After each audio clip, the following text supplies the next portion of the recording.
অনেক অনেক দিন পর এই বিয়েতে এত বেশি এনজয় করলাম। লাস্ট কবে এত বেশি এনজয় করেছি মনেই পড়ে না। তো এই বিয়েতে আমরা সবাই কি কি করলাম এই নিয়েই থাকছে আজকের ভ্লগ। আসসালামু আলাইকুম সবাইকে। সবাই কেমন আছেন? আশা করি সবাই অনেক ভালো আছেন। এইটা ছিল 27 তারিখের ভ্লগ, মানে সেই দিন গায়ে হলুদের অনুষ্ঠান ছিল, আর এটা রোজার 2 দিন আগে ছিল।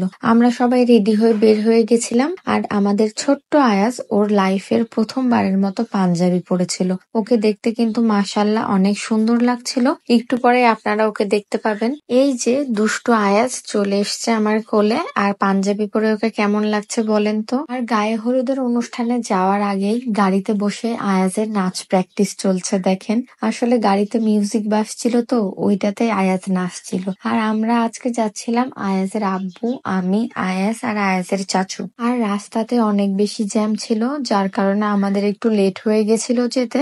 এরপরে আমরা চলে এসেছিলাম লোকেশনে। আর এই গায়ে হলুদের অনুষ্ঠানের পুরো ডেকোরেশন অনেক বেশি সুন্দর ছিল, আমার কাছে অনেক বেশি ভালো লেগেছে।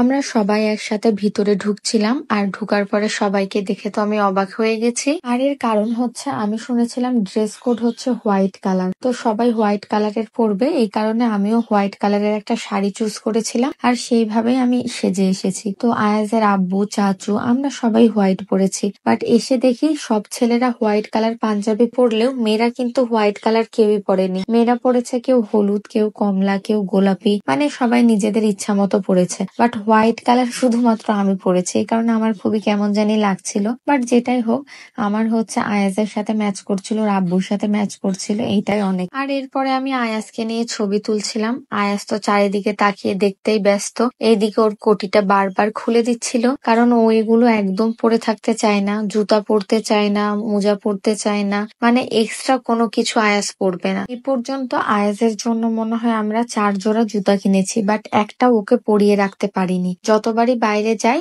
আয়াজ আগে জুতাটা খুলে ফেলে, বাসা থেকে বের করতেই পারি না ওকে, জুতা খুলে ফেলে। যাই হোক, আয়াজ আবার ঘুমিয়ে পড়েছিল, তো আয়াজের চাচু আয়াজকে নিয়ে বাইরে ওয়েট করছিল, কারণ ভিতরে অনেক জোরে জোরে গান বাজছিল। এরপরে আবার দুষ্টু আয়াজ উঠে গেছে। আর এইদিকে ফুচকার আয়োজন করা হয়েছিল, তো এটা তো একদমই মিস করা যাবে না, তাই আমি আয়াজকে রেখে দৌড়ে ফুচকা খেতে চলে এসেছি। আর একদম ইচ্ছা মতো ফুচকা খাচ্ছিলাম। বাট ফুচকা খেয়ে তো পেট ভরানো যাবে না, কারণ মেন ডিনার তো এখনো বাকি ছিল।